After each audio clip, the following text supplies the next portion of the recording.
There is nothing special or remarkable about Sean Doherty's background.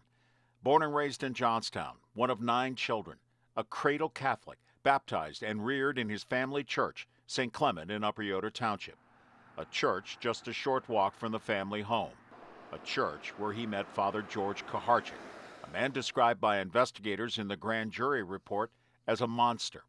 A priest, Sean Doherty says, sexually abused him when he was in the 5th grade. The grand jury report says Kuharchik admitted to molesting boys in open testimony to the Deputy Attorney General.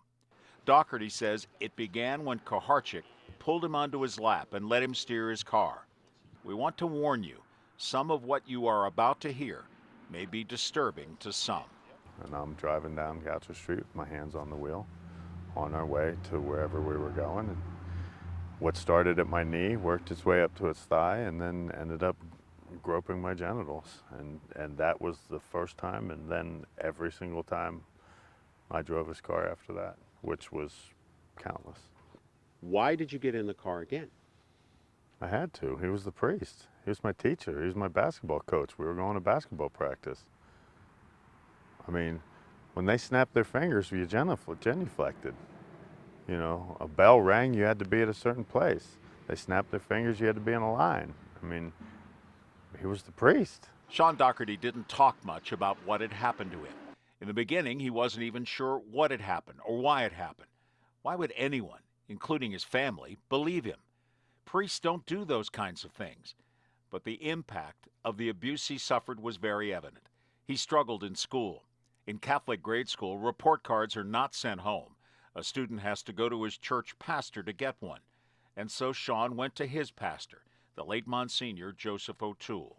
And on report card day, I would have to go, and I would have to hear, being compared to every one of my older brothers and sisters, asked if I'm an underachiever, asked if I'm being lazy, you come from better stock than this, Mr. Doherty. I expect more out of you than this. That conversation was bad enough, but many, many years later, it would get much worse. That part of Sean's story is yet to come. No one would have blamed Sean Doherty if he had become a recluse after what happened to him, but he refused. He joined the Navy. He opened a restaurant in Johnstown. He married his childhood friend. And then he went big, really big, in the biggest, brightest lights possible, right here in the Big Apple.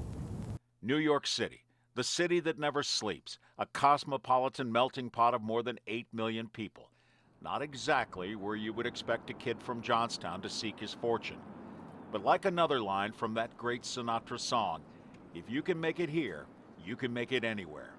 In 2012, Sean and one of his brothers bought an old empty building in Queens, and with hundreds of sweat equity hours, built and opened the Crescent Street Grill. It would be easy to think that Doherty ran away from Johnstown because of the abuse he said he suffered as a child. But that's not who Sean Doherty is. And ironically, it was while he was in New York that something happened that forever changed his life. I didn't run to New York. I was building a restaurant in New York when Father Kuharchik's picture was on the front page of the paper. When Bishop Barczak announced that he was a pedophile and he was being removed, I was in New York building my restaurant. When then State Attorney General Kathleen Kane announced the findings of the grand jury, there was shock throughout the diocese, except in the households of the abused.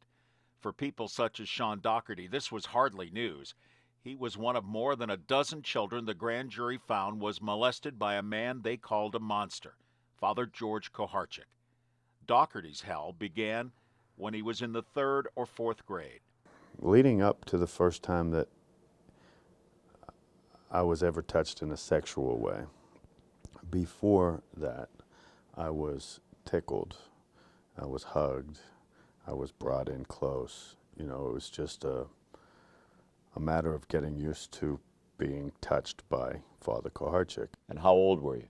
10. Well, we were tickled. I was tickled probably 4th, 3rd grade. You see you coming through the halls, you're in a class, you pull you out of line, you just start tickling. You're laughing and you're tickling. And to this day, the tickling got further and further up the back of my thigh until it started to go towards my rear end. To to this day, I can't be touched at the top of my thigh or on my rear end and not think about Father Korchak.